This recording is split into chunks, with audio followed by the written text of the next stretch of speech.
율법을 먼저 주신 것은 죄를 깨닫게 하는 것이다. 이렇게 말씀하고 있는 것입니다. 율법의 기능은 죄를 깨닫게 하는 것이다.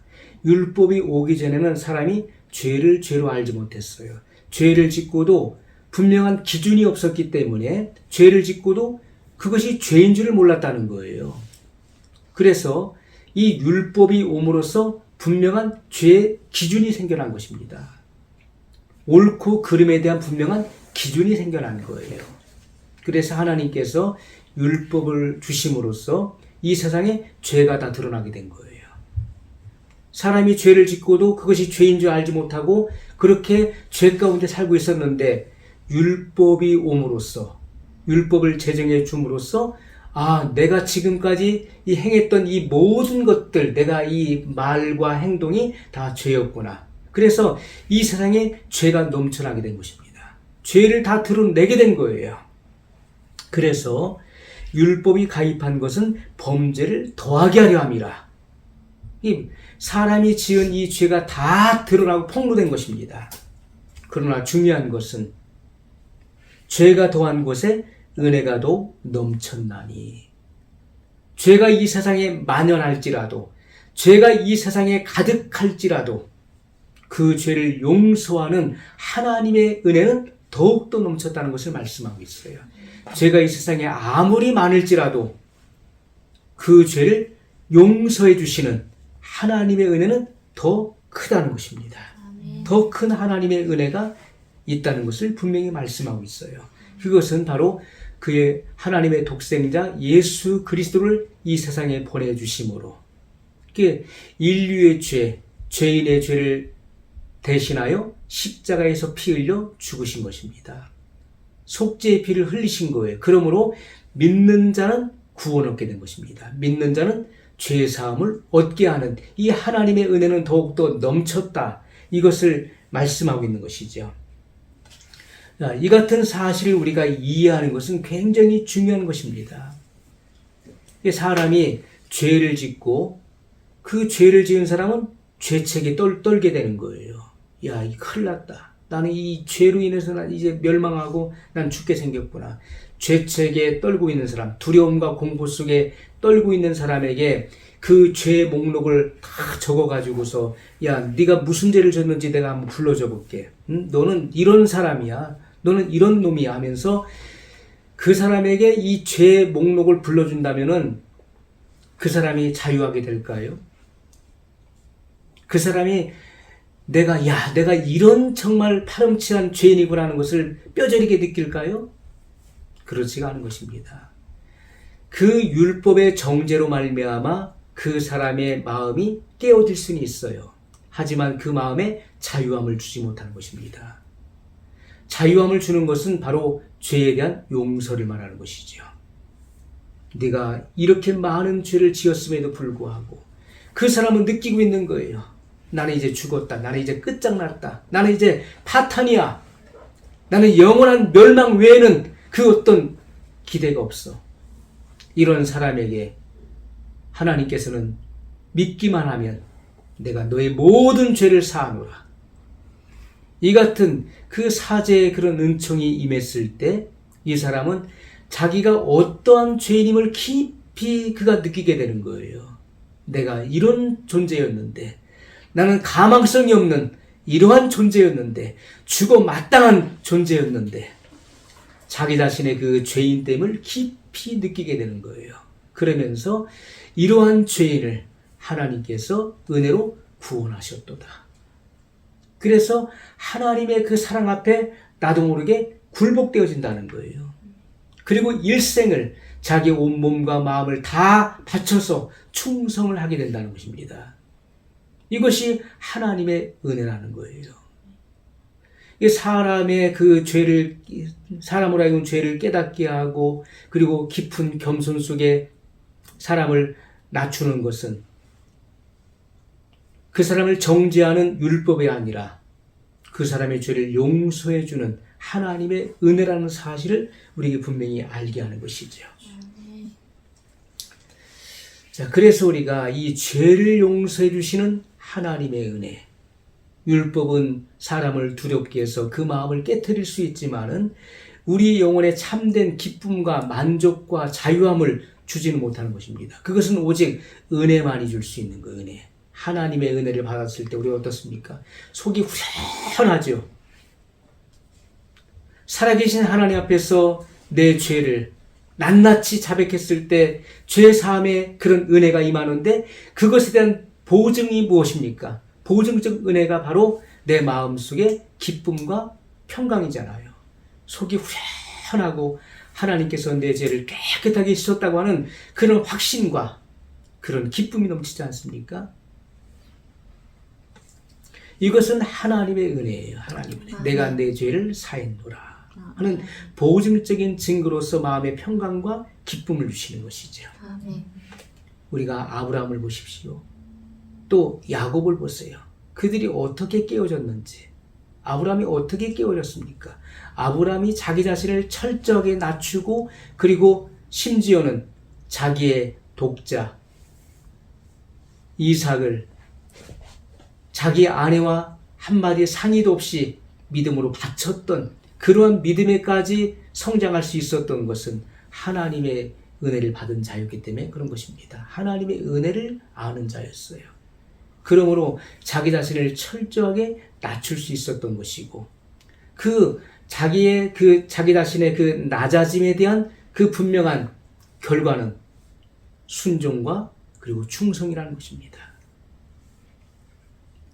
야곱이라고 하는 사람은 야곱은 발 뒤꿈치를 잡은 자, 또 다른 말로 사기꾼이라는 뜻을 갖고 있어요. 근데 이 야곱은 굉장히 그 머리가 이 머리에 이런 그런 그 계산적인 사람이었죠. 수단과 방법을 가리지 않는 사람. 장자권을 빼앗기 위해서 팥죽 한 그릇에 그 형으로부터 그 장자권을 사게 되었습니다. 그리고 아버지를 속이고 눈이 어두운 아버지를 속이고 그 축복을 장자의 축복을 다 받았죠. 그래서 야간 도주를 하게 됩니다. 이 야곱이 그 부자가 되어서 그 갑부가 되어서 돌아올 때 집으로 다시 고향으로 돌아올 때 그 형 에서가 그 집에서 길리온 군사 400인을 이끌고 자기를 만나기 위해서 죽이기 위해서 온다는 그 소식을 전해 듣고 어떻습니까? 약복 강가에서 자기의 처자식 짐승의 떼와 그 처자식을 미리 그 강을 건너 보내는 거예요. 그 형의 환심을 사기 위해서 형이 어떠한 태도를 취할 것인가를 관망하는 것입니다. 자기는 혼자 남아있는 거예요. 여차하면 도망가겠다는 것이죠. 자기의 처자식은 다 가축대와 함께 먼저 강을 건너서 형에게로 보내고 자기는 남아있는 거예요. 그런데 그날 밤에 한 사람이 나타났어요. 알지 못하는 한 사람이 나타나서 야곱과 더불어서 씨름을 하는 것입니다. 그 한 사람이 누구겠습니까? 성육신하기 이전에 그리스도를 말하는 것입니다. 성육신하기 이전에 그리스도께서 야곱과 밤새도록 씨름을 하는 거예요. 누가 이기겠습니까? 하나님이 이길까요? 사람이 이길까요? 당연히 하나님이 이기시는 거죠. 하지만 성경에 보면은 이제 날이 새려고 할 때 그 천사가, 거긴 천사로 표현됐습니다. 야곱을 이기지 못함을 알고 그의 환도표를 쳤다. 이렇게 말씀하고 있어요. 이것은 저준 것이죠. 그의 힘쓰고 애씀에 대해서 하나님께서 저주신 것입니다. 그리고 내 이름이 무엇이냐라고 물으셨어요. 야곱이니이다. 하나님께서 야곱의 이름을 몰라서 물어볼 것이 아니죠. 그때 하나님께서는 그의 이름을 바꿔주셨어요. 내 이름을 다시는 야곱이라 부르지 아니하고 이스라엘이라 하리라. 이스라엘은 이긴 자를 말하는 것입니다. 승리자를 말하는 거예요. 그래서 이 야곱은 바로 사기꾼, 발 뒤꿈치를 잡은 자가 아니라 이제는 승리자, 이긴 자인 것을 분명히 말씀하셨어요.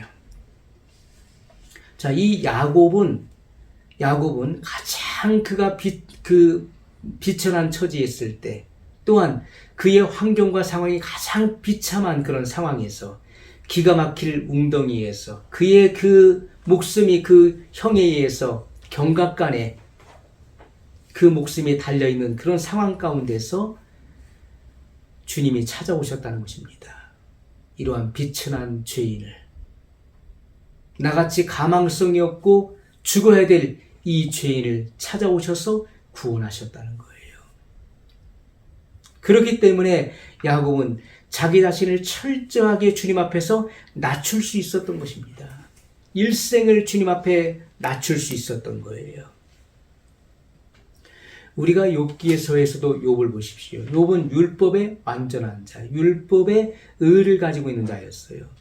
사람이 그 율법의 의를 가지고 구원을 얻을 수 있습니까? 안 되는 것이죠. 성경은 분명히 말씀하고 있어요. 율법의 행위로는 구원을 얻을 육체가 없느니라 이렇게 말씀하고 있어요. 욥이 아무리 율법을 철저하게 잘 지킨다 할지라도 그 율법의 행위로서는 구원을 얻지 못하는 것입니다. 사람은 반드시 예수 그리스도를 만나야 되는 거예요. 구원의 하나님을 만나지 않고서는 구원을 얻을 수가 없는 것입니다. 그렇기 때문에 하나님께서는 그의 경륜 가운데 그 욥을 깊은 고난 속에 집어넣으시고 그를 다루신 것입니다. 그래서 욥이 고백한 것이 무엇입니까? 고난이 내게 유익이라고 고백하고 있는 거예요. 고난 당하기 전에는 내가 죽게 대하여 귀로 듣기만 하였사더니 이제는 주님을 눈으로 배움나이다. 이렇게 고백하고 있는 것이죠. 고난을 통해서 나를 구원하러 오시는 그리스도를 본다는 거예요. 나를 구원하시기 위해서 오시는 그리스도를 내가 배움나이다. 이렇게 고백하고 있는 것입니다. 그래서 욥이 구원을 얻게 되는 것이죠. 사람은 율법의 의로서는 절대로 구원을 얻을 수 없습니다. 율법의 의로서 구원을 얻을 육체가 있다면 자기의 의를 자랑하게 될 것이기 때문에 그렇습니다. 그러나 우리는 하나님의 나라에 가서 평생 무엇을 우리가 찬양합니까? 예수 그리스도의 구속을 찬양하는 거예요.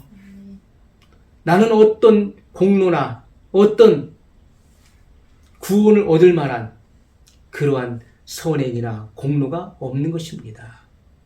오직 예수님의 대속하시는 그런 희생을 통해서 구원을 얻은 것 외에는 없는 거예요. 그래서 우리는 일생을 예수 그리스도의 그 대속을 우리는 찬양하게 된 것입니다. 이사야 선지자도 이렇게 주님 예수 그리스도의 계시를 보았죠.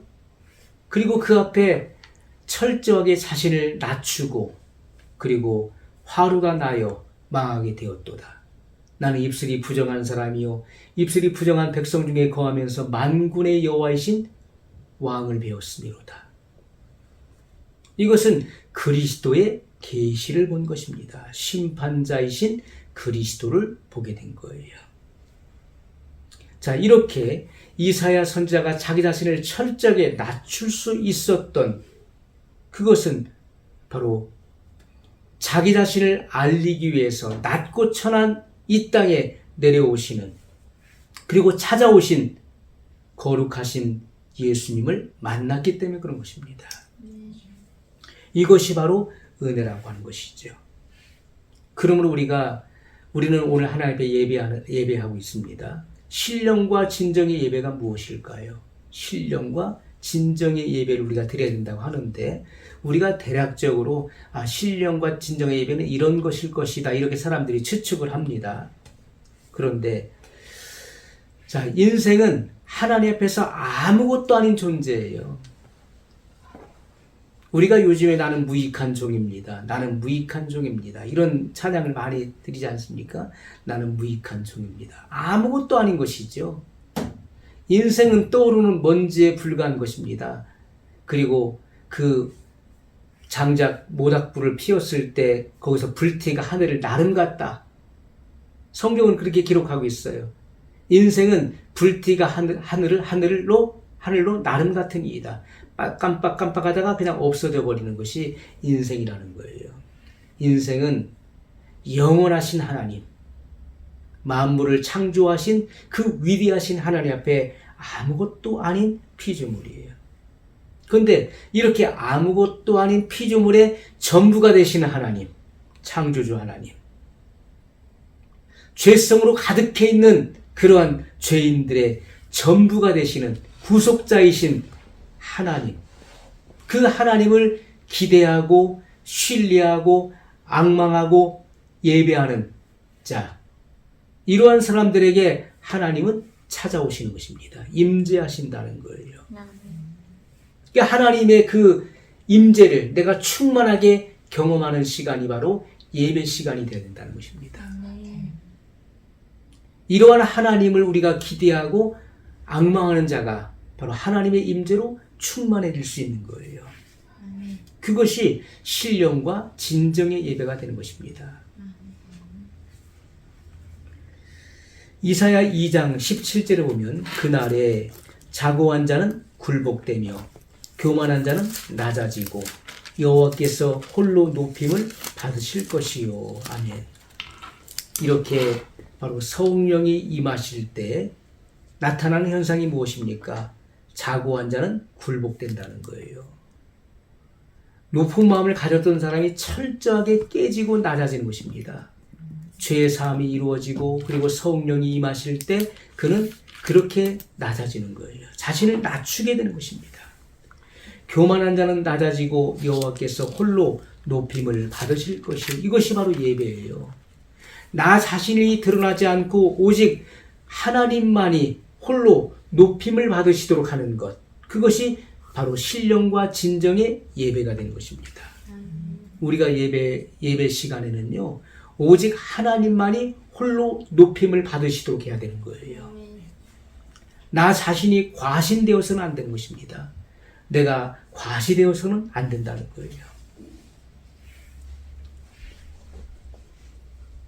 그래서 우리가 이와 같은 거룩한 그 구속적 사랑의 완전한 빛 속에 거하는 죄인은 겸손해지지 않을 수가 없는 거예요. 철저하게 겸손해져요. 그리스도의 구속이 어떻게 나에게 왔는가? 이 같은 구원의 빛이 이렇게 비천한 이 죄인에게 오기까지 어떤 과정이 있었는가를 깊이 묵상할 수 있다면, 그래서 위에 계신 예수 그리스도를 깊이 생각하라고 말씀하고 있잖아요. 예수 그리스도는 구원자이시죠. 구원의 줄이시죠. 그래서 이같이 진창에 빠져있는, 죄악의 가장 밑바닥에 빠져있는 이 죄인에게 이 구원의 줄이 어떻게 임했는가를 생각해 보라는 거예요. 그리스도께서 나를 사랑하셔서 이 낮고 천한 곳에 임하셨어요. 이것을 생각해 보라는 거예요. 그것이 바로 예수 그리스도를 깊이 생각하라는 것입니다.